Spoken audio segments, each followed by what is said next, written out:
Hello à tous et bienvenue dans ce 12e épisode de notre podcast Veto by Reverdy. Toutes les 2 semaines, le mardi, vous pouvez nous retrouver en direct sur Facebook et Instagram pour parler nutrition avec l'un des 2 vétérinaires de notre pôle santé. Nous avons ensuite décidé de créer ce podcast pour reprendre les grandes questions abordées pendant le live. Mardi dernier, c'est avec notre vétérinaire Aneva que nous avons parlé des diarrhées chez le cheval. Les diarrhées, crottin mou ou liquide, faisant partie des 2 troubles intestinaux majeurs chez le cheval, avec les coliques. Bonjour Aneva. Bonjour, merci de m'accueillir. Comment vas-tu ? Bien, merci. Alors, est-ce que tu pourrais nous rappeler pour commencer les facteurs à risque pour les diarrhées, s'il te plaît ? Alors, les facteurs de risque pour les diarrhées sont multiples.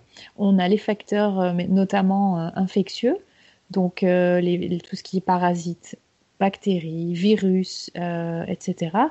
et qui nécessitent un réel management ou une réelle prise en charge du vétérinaire. Et on parle aussi de facteurs nutritionnels. Alors là, dans ce cas, on parle de plantes, d'intoxication, de toxines ingérées, éventuellement de changements alimentaires trop brutaux, de rations céréalières trop importantes, des mises à l'herbe qui sont pas assez progressives dans le temps. Toutes ces choses-là font partie des facteurs à risque côté nutrition. Ok, super. Ça fait pas mal du coup. Est-ce que tu peux à partir de là nous dire comment on peut faire en sorte d'assurer une bonne santé intestinale et préserver la flore intestinale de son cheval, parce que j'imagine que ça va l'aider à prévenir ces risques de diarrhée. Oui, bien sûr. Comme on sait tous, le côlon du cheval, en tout cas, est constitué d'une flore. Et cette flore permet, par la fermentation, de produire des acides gras volatiles qui sont, pour la suite, une source d'énergie pour le cheval. Donc, tant que cette flore est stable, elle permettra de faire son travail de manière correcte. Maintenant, si on vient perturber cette flore, pour les raisons que je viens de citer, on a des problèmes de digestion peuvent arriver. Donc ce qu'il faut faire, en tout cas pour essayer de promouvoir cette stabilité, c'est d'essayer de faire des transitions alimentaires dans le temps et progressivement toujours, de donner, quand on donne une ration, de concentrer des petits repas fréquents. Fractionner au maximum les repas sur toute une journée.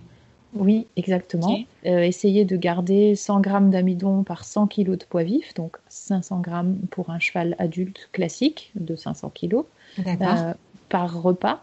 Essayer d'avoir toujours du foin de bonne qualité et en quantité suffisante à disposition. Et éviter aussi tout ce qui est produit ou concentré à base de mélasse et floconnés, car ils peuvent avoir une influence conséquente sur l'index glycémique. Et cela peut perturber la digestion par la suite. Et éventuellement, les chevaux qui sont sensibles, les supplémenter avec un produit qui contient probiotiques et postbiotiques, tels que le fluor.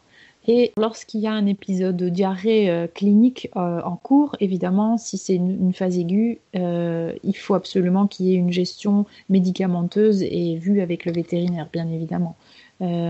Il faut, à ce moment-là, au niveau de la nutrition, éviter l'amidon à tout point, ou en tout cas la réduire fortement, parce que le transit est déjà rapide, donc éviter de surcharger le tractus digestif.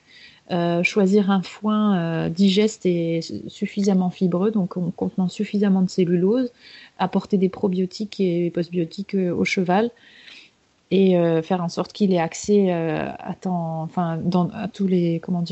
tout le temps à de l'eau fraîche et propre. Ok, super, merci. Est-ce que tu peux nous parler du cas particulier de la mise à l'herbe ? Pourquoi est-ce qu'elle provoque, je ne sais pas si on peut dire fréquemment, mais pourquoi est-ce qu'elle peut provoquer des diarrhées chez certains chevaux ?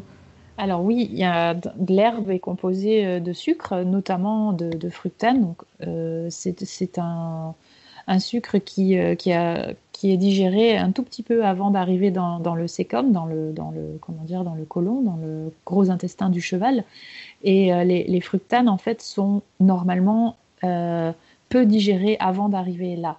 Donc, lorsqu'une grande quantité de fructane arrive, il y a une population de bactéries acidophiliques qui vont fermenter d'autres produits en fait, et ça va résulter en une chute de pH. Donc pH va descendre à 6 au lieu d'être entre 6,7 et 7, et ça engendre une destruction de la flore. Et ça, c'est au détriment du bon fonctionnement et de la production d'acides volatiles gras qui permettent au cheval d'avoir de l'énergie, en tout cas de lui fournir de l'énergie. Donc c'est comme ça que cette ingestion de fructane perturbe la bonne digestion du cheval. Et c'est surtout le cas, la teneur de fructane est très variable au moment de l'ingestion de l'herbe, mais en tout cas au printemps, elle est très très élevée. En fin de journée aussi, et puis par ailleurs en automne, elle peut aussi les teneurs de fructane peuvent être très élevées dans l'herbe. Ok, donc à ce moment-là, bien faire attention à faire une mise à l'herbe progressive, notamment pour les périodes printemps et automne, éventuellement privilégier la mise à l'herbe le matin, parce que si j'ai bien compris, à ce moment-là, l'herbe sera un peu moins riche en sucre, en fructane. Et c'est ça ?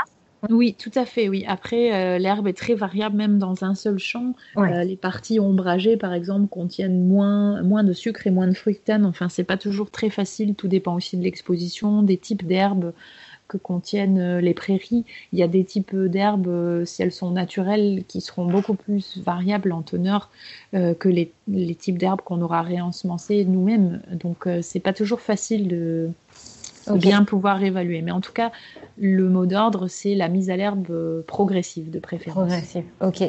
Ça, et puis éventuellement, l'aider, tu en parlais tout à l'heure, avec un complément comme le Flore, en commençant 15 jours avant la mise à l'herbe, minimum ? Oui, tout à fait. On peut commencer à supplémenter son cheval 15 jours avant la mise à l'herbe, jusqu'à 15 jours après, ou même pendant toute la saison, si on le souhaite.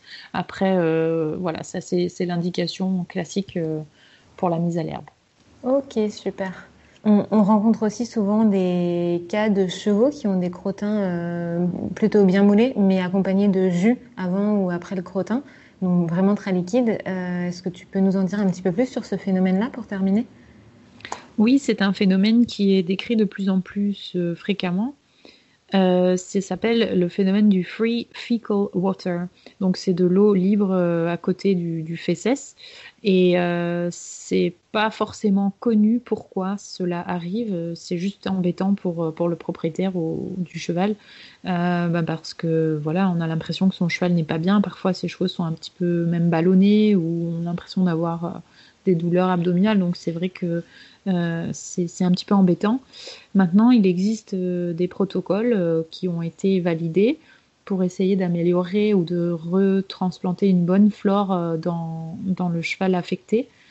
Et on a des résultats très encourageants. On va dire qu'à 50% dans 50% des cas, il y a des effets très positifs et le phénomène cesse. Extra, merci beaucoup. À ce propos, vous avez rédigé un petit article qui est disponible sur notre site et qui décrit un petit peu plus en détail le protocole. Et si vous avez la moindre question, n'hésitez pas à nous solliciter. On y répondra avec nos vétos, avec Aneva et Cyril. Voilà, merci beaucoup Aneva pour ton temps et tous tes conseils. Merci. Et merci à tous d'avoir suivi cet épisode, et puis à très bientôt.